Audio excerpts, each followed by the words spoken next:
Ito 150 na isang araw na kuha mo. Pogi talaga ng baboy ko. Hindi pa ganda ka yan ah. Ito naman to si Sam na to. Yung araw ito kanulag mo te. 10 piso wait. Tapos may limited edition kami ditong rice cooker. Kaso wala tong saksakan. Hoy Sam! Tanga dito. Ha?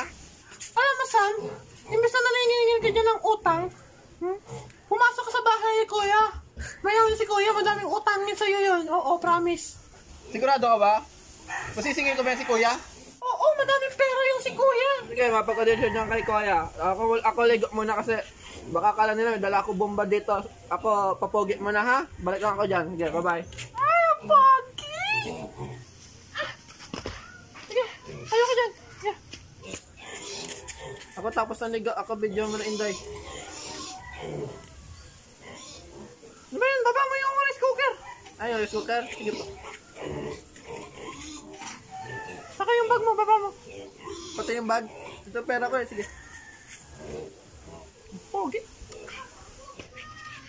Wait lang, hanap ako angle.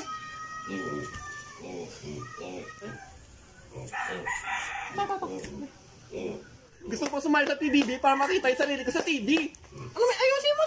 Seryoso. Ay, seryoso po ba? Sige po. Hi guys, ako nga po pala si Muhammad Kasam Hosam Perbais. 20 years old, nakatira po sa Bacolod City dito sa Negros Occidental. Ako po isang vlogger dito sa Bacolod City na nangangarap na makapasok sa bahay ni Kuya. Gusto ko makapasok sa bahay ni Kuya upang matuklasan kung ano ba yung aking mga talento at kung hanggang saan ba yung makakaya kong mga gawain na pwede ibigay sa akin ni Kuya. At bakit ba ako magiging interesadong housemate? Kasi you know, I'm a very interesting person talaga. Ako po ay nagbabaka sakali na mapasok sa bahay ni Kuya upang mahasa aking mga talento. Kaya ba Inday ako kasi may lakad pa ako, singil utang pa dun sa may kanto. So, una na ako ha.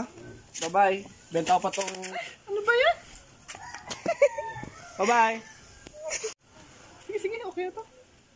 Ang sarap.